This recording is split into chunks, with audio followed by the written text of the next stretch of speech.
আমার মরণ আসিবে কখন কেউ তো জানে না। আমার মরণ আসিবে কখন কেউ তো জানে না। আমি মরে গেলে আমায় তোমরা ভুইলা যায়ও না। ভুলে গেছে। আসসালামু আলাইকুম ইয়া হালাল কবর। এই কবরবাসীদেরকে মানুষকে আসলে সবাই ভুলে গেছে। যদি না বলতো, অবশ্যই এই কবরের কথা যদি একবার মানুষ চিন্তা করত, কোনো সময় মানুষ তার ভুল পথে কোনোদিন চলতো না। একটা বার যদি এই কবরের সামনে আইসা যদি একটা নজর যদি দিকে এই কবরটার দিকে তাকায় যে এই কবরবাসীরা যারা শুয়ে রয়েছে এখানে, একদিন তো আমারও চলে যেতে হবে। তবে একদিন মানে কারো আগে যেতে হবে, কারো পরে যেতে হবে। এখানে বুড় আর জোয়ান কোনো না, ঠিক আছে। মেন হইছে আল্লাহ কখন মানুষের মৌত লেখা রাখছে, মালাকুত মৌত আজরাইল কখন চলে আসবে কেউ বলতে পারে না। আল্লাহর হুকুম ছাড়া আজরাইল তো কোনো সময় আসতে পারে না। তাহলে একদিন আপনার আমার যেতে হবে এই গোরস্থানে। এখনো সময় আছে ভাইরা, ভালো হয়ে যান, দিনের পথে আসেন, ইসলামের পথে আসেন, মানুষের সাথে দ্বন্দ্ব না করে, মানুষকে সাথে হিংসা না করে। একটা মানুষ বিল্ডিং দিতে গেলে, এই যে বিল্ডিং দিতে গেলে কত মানুষ হিংসা করেন, হ্যাঁ, তারা কেমনে ডাবাই দিবেন, তারা কেমনে নষ্ট করে দিবেন, হ্যাঁ, এই চিন্তা করেন। এই চিন্তা করছেন নি যে কবরের লোক যে শুয়ে দিছে, এই যে হ্যার কথা চিন্তা করছেন নি? আবার আপনি না হ্যার দেখছিলেন?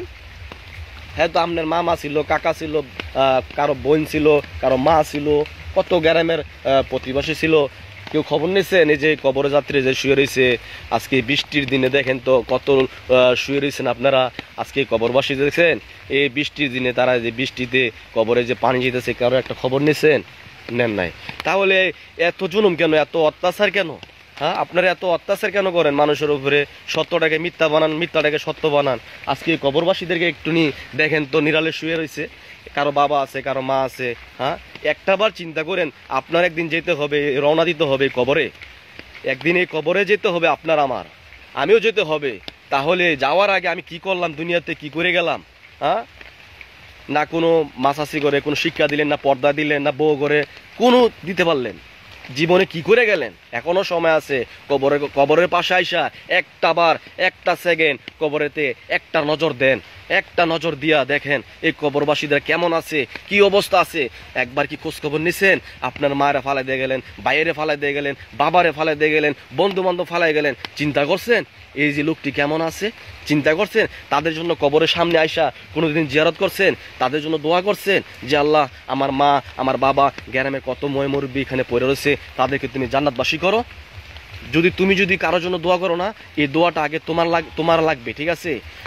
কেউ যদি তোমার জন্য দোয়া করে, এটা লগে লগে মনে করো আল্লাহর কাছে দোয়া পৌঁছায় যায়। এই জন্য সময় আছে, মানুষের তো জুলুম না করা, মানুষের অত্যাচার না করা, বিচারের মধ্যে কাঠগড় একদিন তোমার আমার দাঁড় করাতে হবে। বিচারের মধ্যে যে বিচার করতে যাও, হ্যাঁ, একজনের ডোয়ার না দেখা, হ্যাঁ, হ্যাঁ টাকা পয়সা না দেখে, হ্যাঁ মনে করো যেমনি মন চাই এমনি করে দিয়ে গেলা, হ্যাঁ, কার বিচারটা লিগেল বিচারটা অনলিগেল করে দিয়ে গেলা, একদিন হাসরের ময়দানে কাঠগড় আল্লাহ তোমার আমার দাঁড় করবো। টাকার জন্য বিচার করলা, হ্যাঁ, আজকে দেখে আমার টাকা নেই দেখে আমার কেউ বিচার করলো না, আমার হাত নাই, আমার পাও নাই, আমার কেউ নাই দেখে। তাই জন্য এখনো বলি, এই ভালো হয়ে যাও, ঠিক আছে? তোমার একটা রাস্তা দিয়ে যখন একটা মেয়ে যায়, তারে তোমরা মায়ের চোখে দেখবা, বোনের চোখে দেখবা, তাহলে তোমার মা, তোমার বোনকেও সবাই মার চোখে দেখবে। তুমি যেমনি ভালো দেখবা, সবাই তোমার ভালো চোখে দেখবে, ঠিক আছে? এই কবরবাসীদেরকে সবাই দোয়া করেন, আল্লাহ যেন তাদেরকে জান্নাত নসিব করুক, আমিন।